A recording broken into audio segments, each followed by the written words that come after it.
visi darbinieki, kuri apsargāja un kuri komandēja un kuri visu, ko izdarījās, bija vietējie ieslodzītie.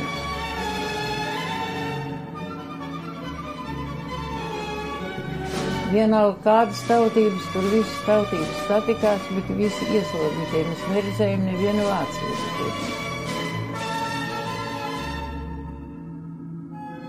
Mēs dzīvojām kopā ar polietēm.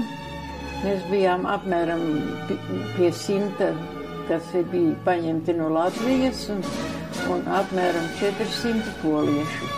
Dzīvojām visi draudzīgi kopā 3 barakās. Mums uzmet degbumbas. Mums izglāba franči, kuri mums aicināja pie sevis. Nu, kur mēs paliksim, mēs bijām strīpaini, nekur mēs aizbēgt nevarējām, mēs gaidījām rītu, kad atnāks mums un savāks. Otrā dienā atnāca, mums savāca, aizved uz to rūpnīcu, kur mēs strādājām ar tām lidmašīnām. Gājām kājām kādas laikam 2 dienas. Uz Belzenbergenes nometni. Un tur bija arī briesmīgie līča kaudzes, kas bija sakrautas, vairākas kaudzes, varbūt tādas 2 stāvu augstumā. Neredzēju pati, bet stāstīja, ka viņi arī esot ēduši cilvēka miesu. Tas varēja būt, jo bija ārkārtēji klats. Ienāca Angļu karaspēks. Ienāca Angļu karaspēks, un tagad, viņi bija noskapējuši tās dāmas, kas mūs apsargāja, un visas atzina mums atpakaļ uz nometni. Un lika visus tos līķus, kas tur gulēja tajos lielajos kalnos, likt mašīnās un vest uz to bedri, kur jau bija iesākts glabāt viņus.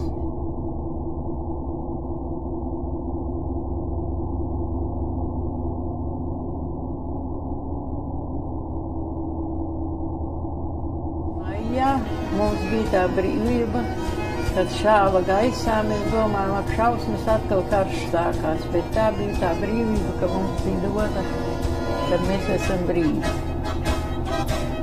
Tālāk mums pārveda uz padomju zonu. Tur mums gāja bišķi švakāk ar to uzturu, bet izdzīvojām.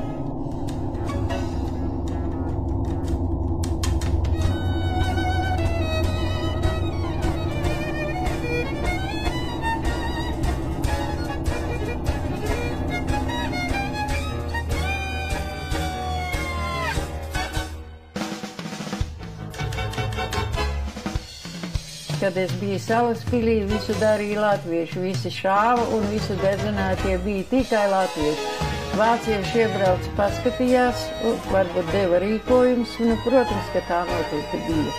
Un aizbrauca. Vācieši nevienu cilvēku neiestika.